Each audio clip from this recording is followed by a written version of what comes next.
the second season of RHONY 2.0, and we've got double the fun with double the newbies. But why in the world would you sign yourselves up for reality TV? That's the question everyone wants to know. Yes. So I think that I've always found ways to connect with my customer. And so to be able to show a different slice of me to her was really exciting. And what I loved about the show is no one's actually a housewife. We're all badass working women. And I wanted that example to be showcased to thousands of young girls everywhere, that we can be strong, powerful, confident, and really successful. Yeah, and I just thought, I've always used my platform to highlight artists, and what bigger platform is there? So for representation, this was huge. Look who it is. Racquel and I have been seeing men. We were married. Well, how did you like that? Not enough. What was each of your relationship with the Real Housewives universe like before the show? Were you watchers? Were you fans? Had you not seen a single frame? I had never seen a single frame. I just, no clue whatsoever. My last episode of The Legends was when the table was flipped and I tapped out there.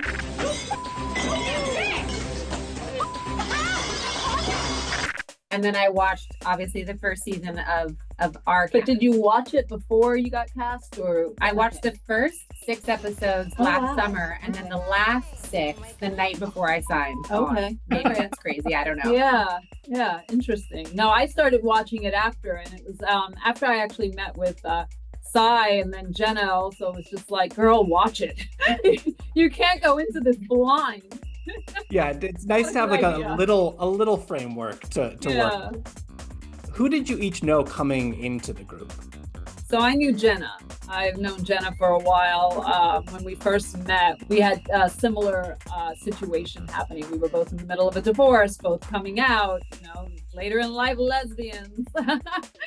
So we really hit it off and realized we had so much more than that in common as well. So yeah.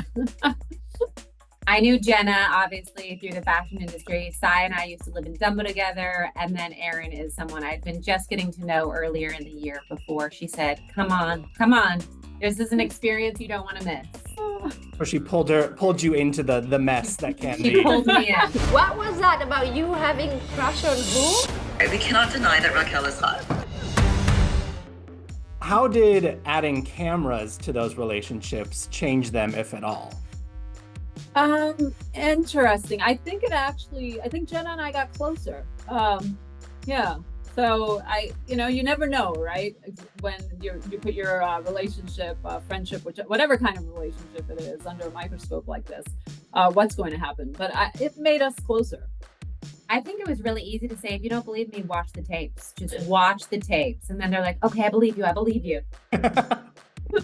Who did you come out of filming finding yourself the closest to? So I found myself the closest with Erin, actually. Yeah, I think, we're both New Yorkers. We had a lot in common, and that was unexpected, actually.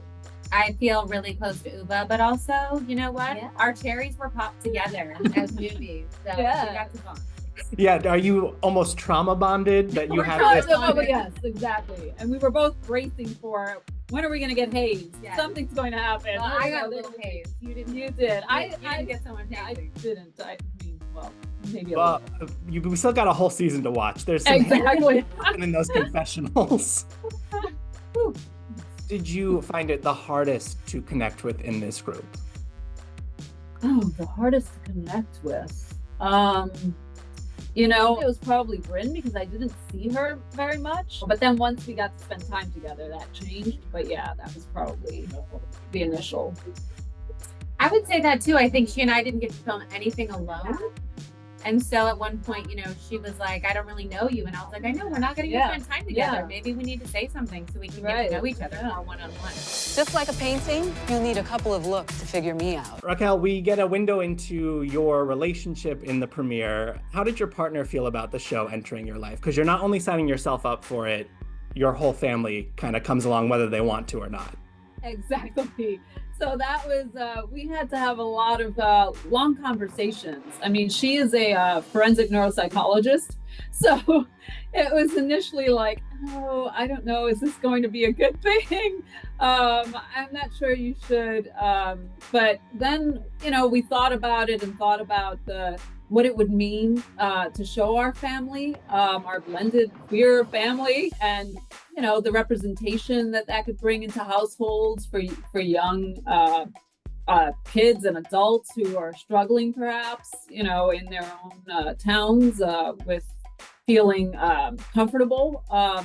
And so the good outweighed the concern. Yeah. Yeah. You say in the premiere, though, that when that relationship started, it's a little scandal. Can you expand on that a little bit? What did you mean by scandal? I can't really expand on that just yet. I think you're gonna have to watch the show. Okay, so that may unfold. Oh, it definitely unfolds. Well, we also get a hint that we know season 1 of this cast, Brynn kind of had a flirtatious thing with Jenna, and it seems that her eyes have now shifted to you. I know you're the LeBron of the art roll. Yeah, MBD. Uh-oh, Jenna's got competition.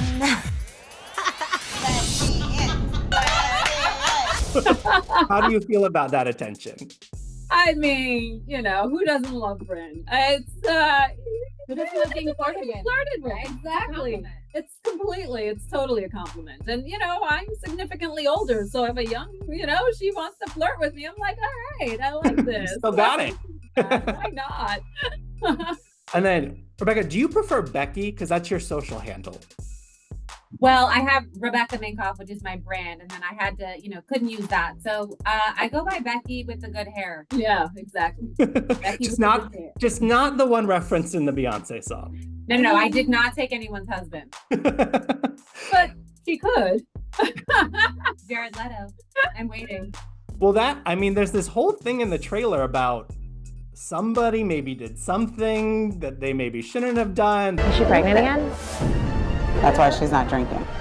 She had this wild night and ended up getting pregnant by some other guy. What? Like, we're going places maybe we've never gone before on Housewives this season. Yes. Yeah. Our lips are sealed. But Rebecca, you've been in the game 20 plus years, but this opens you up to a whole new conversation about your personal life. And obviously a lot of headlines have come out in the lead up to this. How are you feeling about the world digging into the ins and outs of who you are and what you believe and all that kind of stuff? This is what I would say is you should judge a person on their character, on what they've accomplished, on who they have supported, right? And I think anything else is just noise and you have to turn it out or tune it out. And I think we're in a culture right now where it's just okay to attack people, right? For their beliefs, for what, who they are, who they identify as. And I just think, we all need to be more tolerant and understanding. And people would be a lot happier if we all behaved that way. If people ask us about the Scientology, what do you want us to say? No comment? Were you surprised that Scientology got the drop it did in the trailer, or did you kind of know that was going to come? You know what? I think the trailer is all about getting butts in seats, right? And, people are curious about Scientology. And you know what? They should go to the website or, just see for themselves. That's all I can say. What would you say is the biggest misconception maybe that's out there about you? About me? Oh, man. I think that, social media makes the work that it took to build a 20-year career seem easy, or it's always glamorous. And, it took a lot of work to get here and still does every day. And there is an incredible team, not only like behind me, but with me. And I think that people just see the Instagram and go, ooh, it must be easier. She was handed that. I'm waiting for the Nordstrom Rack collab to come out of this. Who doesn't love a rack, right? Rebecca Minkoff. I don't know if you've ever heard of her. I don't know. If you were just at Nordstrom Rack, you probably saw her stuff. Did you know that commentary had been made, or did you learn of it in the trailer? No, I had fair warning about it. I was told the minute after it happened. And I was like, well, I'm proud of the career I built. I got nothing to hide. So, and who doesn't love Nordstrom Rack? Right. Hey, if the check clears, Whatever, I built a $100 million company. Yeah, good for you. We also see this moment in the trailer where you turn to Jessel and go, You f***ing told her? What did you say? give me a hint of what that's about. You know, there's a lot to be said about what pigeons are and the rumors they start and spread. And so, you know, someone might have spread something that they shouldn't have, you know, told. Okay. A classic housewife, you know, that's housewife. Secrets are never safe with us. No. I'm sure there were lessons learned along the way. I think one maybe, Rebecca, you learned, there was a headline floating around this week of you kind of pitched to Jenna, we could fake fight about who's more fashionable. And I think you probably learned you can't fake stuff on this show and in these circumstances. Oh no, let me correct you. I said jokingly in my interview to the interviewer that we were joking about it, haha. It was never a plan. So what I learned is the media will take the headlines and make you seem crazy. Well, they'll just twist and spin everything, right? It's all to get the clickbait. clicks. Yeah. The clickbait. So that's my lesson learned is apparently I can't joke anymore. Okay, so the lesson learned was in press, not the show itself. No, because in the show, Jen and I were laughing at it. It was actually funny, and it was obviously something I would never do. But the media had other headlines. Yes. What did you each walk away from this experience learning about yourself or the women you surrounded yourself with? I learned that I actually am good with a large group of women. You know, I've had my individual friendships, but not this kind of collective support, which actually feels good. Yeah. So I like friend groups. That's a great lesson for this kind of show to have. Yeah. I learned that these women are so incredibly strong. Like at their core, they are unshakable. I didn't say she was poor. It's insane. This is up. You need to talk to Aaron. Why are you so upset about it? Is there anything we need to brace for impact for?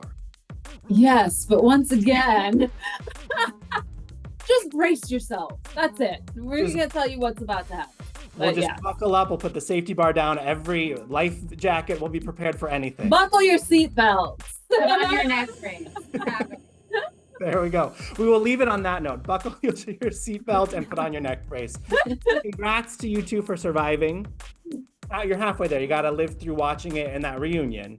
But which might be harder than the actual filming, I think. So well, my recommendation to you is Notes app on your phone. Keep some thoughts. yeah, I like that. Good tip, Bryce. Yes.